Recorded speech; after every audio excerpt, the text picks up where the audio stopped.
Hello. This is like my first video I've put up in a long time, but it was about a week or so.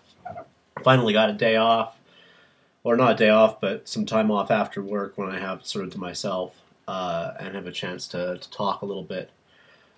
Today I wanted to sort of talk about. First of all, I went out today. I got paid, and I bought myself. Um, a new type of gin. It's this. Grab it really fast.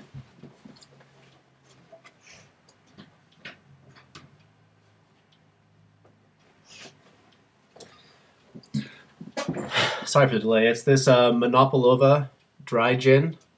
I'm not sure if it's flipped backwards on your thing as well, but mine uses like a mirror thing, so mine's got. Uh, it's this Monopolova dry gin. It's not bad. Uh, it's I used I made a gin and tonic, and I used Shasta tonic water. I'm not sure if that's any different than Schweppes or the other tonic waters, but it's good. I mean, I'm drinking a pretty strong one, and it's pretty tasty. Um, well, it does the trick at least. It was on sale. Normally like 17 bucks, and I got it for 14. So anyway, I want to talk about violence in anarchism. A lot of people have this idea about anarchists as being these bomb throwers and people who advocate violence against the state at any cost. And typically, media reports show anarchists as being these people who throw bricks through buildings and stuff like that, particularly banks and other businesses. I would say most real anarchists do not advocate the use of violence. I personally do not advocate the use of violence because I consider violence to be a form of power. The same way that like a domestic abuse is a form of one person having power over another person through the coercion of violence. And so that's why I believe that if you're going to have a successful if you're going to have a successful anarchist or anarchist state, or if you're going to have a successful transition to anarchism, the primary start of it is to not violate the anarchist principles of non-power.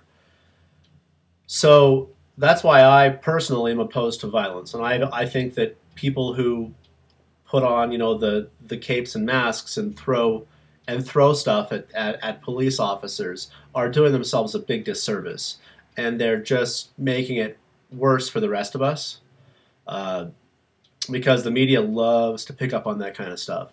That's why the Occupy protests, they were having a hard time with these Occupy protests. The media was having a hard time finding legitimate action against police officers. Was that anarchists and people who were in the Occupy movement are typically pacifists or non-aggressive people. That's myself included. I'm a non-violent person, and I hope that everybody else remains non-violent. And I think that if violence disappears from this world, then that's at least the first step towards achieving a perfection of humanity.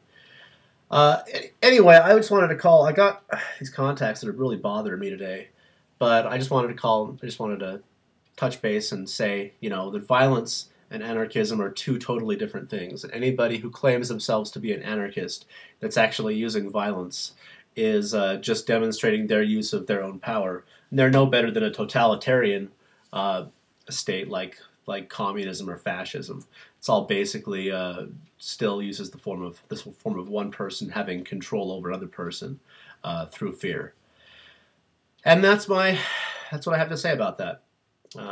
I'm going to talk about agorism next. I've started doing some reading into some of Sect 3's work concerning agorism. I think he has some interesting ideas, sort of a way to bring libertarianism to the left. Let's say it's fascinating. He like agorism is the belief that you should, instead of actively fighting against the government, use passive measures like using like only buying through gray and black markets. I'll talk about that in the next video I produce. Until then, it was nice talking to you guys again. Sorry about the disarray in the house. This is my uncle's house, and so it's what it is. So anyway, if you guys have any questions or feedback, please give it to me. I welcome it. Thanks. Bye.